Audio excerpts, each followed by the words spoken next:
Bismillahirrahmanirrahim. Assalamualaikum everybody. I hope all of you are doing great and welcome back to my YouTube channel The Virtual Ma'am. मुझे उम्मीद है कि आप सब खैरियत से होंगे। आज के इस वीडियो में हम बात करेंगे इंडक्टिव एंड डिडक्टिव रीजनिंग क्या होती है। जनरली भी इसको देखेंगे और हम इसको रिसर्च में कैसे यूज़ करते हैं वो भी हम देखेंगे। सो स्टार्ट करते हैं हमारी आज की video. Starting with the deductive reasoning. Deductive reasoning में अगर मैं आपको एक जनरल आइडिया दूं तो हम ऐसे करते हैं, हमारा जो स्ट्रक्चर है वो ऐसे होता है कि जनरल आइडिया होता है, फिर उसको आप किसी डाटा के ऊपर अप्लाई करते हो और उसके बाद आप उसका रिजल्ट निकालते हो। So deductive reasoning moves from general theory or principles to specific textual analysis.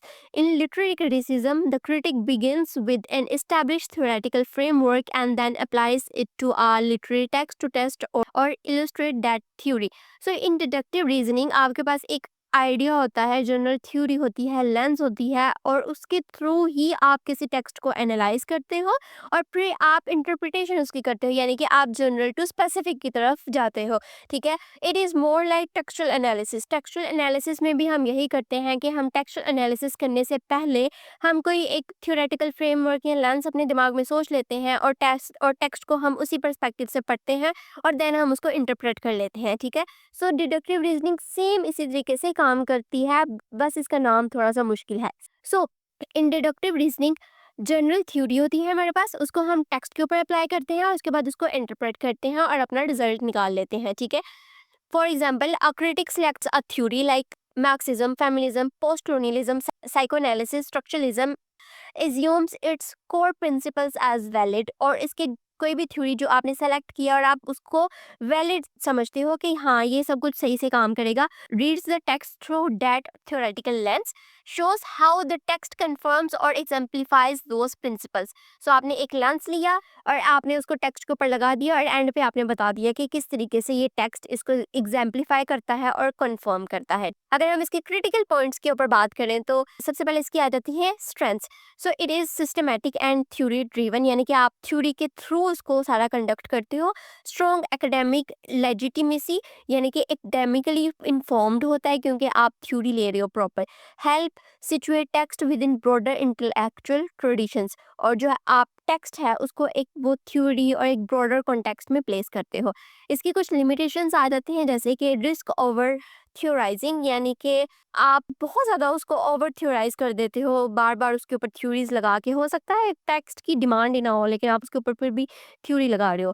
Text में be force to fit the theory, अगर आप एक प्री कंसीव्ड आइडिया के ऊपर लेकर जाओगे कि हाँ इसके ऊपर तो फेमिनिज्म ही चलेगा, तो इट मीन्स कि हो सकता है ये फोर्स्ड हो। कुछ टेक्स्ट होते हैं जो वाकई फिट होते हैं, लेकिन most of the time it seems like the theory is forced on to the text. It can ignore textual ambiguity और अथोरियल कॉम्प्लेक्सिटी। एंड नेक्स्ट हमारे पास आ जाता है inductive reasoning. Inductive reasoning is totally opposite to deductive reasoning. इसके अंदर हमारे पास क्या होता है कि हमारे पास कोई स्पेसिफिक आइडिया होता है और उसको हम ब्रॉडर लेवल के ऊपर और थियोरेटिकल लेवल के ऊपर लेकर जाते हैं। Inductive reasoning moves from close reading of specific textual details to specific interpretations और थियोरेटिकल इंसाइट्स। जैसे कि मैंने आप लोगों को बताया कि deductive reasoning is same like textual reading, इसी तरीके से inductive reasoning is just like close reading. मैंने एक वीडियो में भी इस चीज़ के ऊपर बहुत बात की थी। जब हम क्लोज रीडिंग करते हैं तो हम कोई भी आइडिया या कोई भी लेंस लेकर टेक्स्ट को रीड नहीं करते, बल्कि हम टेक्स्ट के साथ इनकाउंटर करते हैं, उसके साथ इंटरेक्ट करते हैं और जो लेंस ज़्यादा फिट होता है उसके अंदर फिर हम उसको ही ऑप्ट करते हैं। सेम चीज़ ही हम इंडक्टिव रीजनिंग में करते हैं। हमारे पास कोई स्पेसिफिक डिटेल्स होती हैं, यानी कि हम टेक्स्ट में देखते हैं, इमेजरी को देखते हैं, कैसे लैंग्वेज यूज़ हुई है, इन सब चीज़ों को देखते हैं और फिर हम देखते हैं कि कौन सी थ्योरी इसके ऊपर फिट होगी। ठीक है, तो इसका स्ट्रक्चर ऐसे होता है। टेक्स्ट टेक्स्ट के अंदर हम पैटर्न्स देखते हैं, फिर उसको हम इंटरप्रेट करते हैं और जो थ्योरी उसके ऊपर फिट होती है फिर हम वो लगाते हैं और एट द एंड हम अपना रिजल्ट निकालते हैं। So it begins with close reading, observes recurring motifs, images, language, narrative patterns, develops interpretations from the text itself. Theory may emerge later or remain implicit. This approach is common in new criticism, formalist analysis, reader response criticism. So ये जो approach है inductive reasoning, ये new criticism, formalist analysis और reader response criticism के साथ बहुत ज़्यादा align करती है, क्योंकि मेजर टेक्स्ट के ऊपर फोकस कर रहे होते हैं, उसके वो सारे स्ट्रक्चर को, फॉर्म देखते हैं, कंटेंट देखते हैं और फिर हम उसके मीनिंग्स को निकालते हैं और फिर हम कोई आइडिया उसके ऊपर लगाते हैं। और ये रीडर रिस्पॉन्स क्रिटिसिज्म के साथ भी अलाइन करता है, क्योंकि हम रीडर की सब्जेक्टिविटी और उसके रिस्पॉन्स बेस के ऊपर हम पूरी रिसर्च को कंडक्ट करते हैं। सो अगर हम इसकी क्रिटिकल पॉइंट्स के ऊपर बात करेंगे तो इसकी सबसे पहले स्ट्रेंथ्स आ जाती हैं text centred and sensitive to language, यानी कि टेक्स्ट का बहुत इंपॉर्टेंट रोल होता है और लैंग्वेज को बहुत ही माइन्यूटली देखा गया होता है। इसके बाद आ जाता है it avoids imposing external frameworks, यानी कि इसके ऊपर हम थ्योरीज को इम्पोज नहीं करते, बल्कि हम टेक्स्ट को डिसाइड करने देते हैं कि कौन सी थ्योरीज के ऊपर फिट होती है। रिस्पेक्ट्स एम्बिग्विटी एंड मल्टीप्लिसिटी, इसके अंदर हम एम्बिग्विटीज को बहुत अच्छे तरीके से एड्रेस करते हैं और हम मल्टीपल इंटरप्रिटेशंस भी टेक्स्ट की निकालते हैं। इसकी हमारे पास कुछ लिमिटेशंस आ जाती हैं, जैसे कि मे लैक थ्योरेटिकल डेप्थ, हो सकता है कि आप उसको सिर्फ सिंपल उसकी इंटरप्रिटेशन ही कर रहे हो सकता है हाँ आप 2-3 थ्योरीज उसके ऊपर लगा सको या ज़्यादा कॉन्सेप्ट्स लगा सको, लेकिन हो सकता है आप सिर्फ मीनिंग की बेस के ऊपर सिर्फ एक आइडिया लगाओ या फिर 2 लगाओ। सो हो सकता है कि थ्योरेटिकल डेप्थ लैक करे।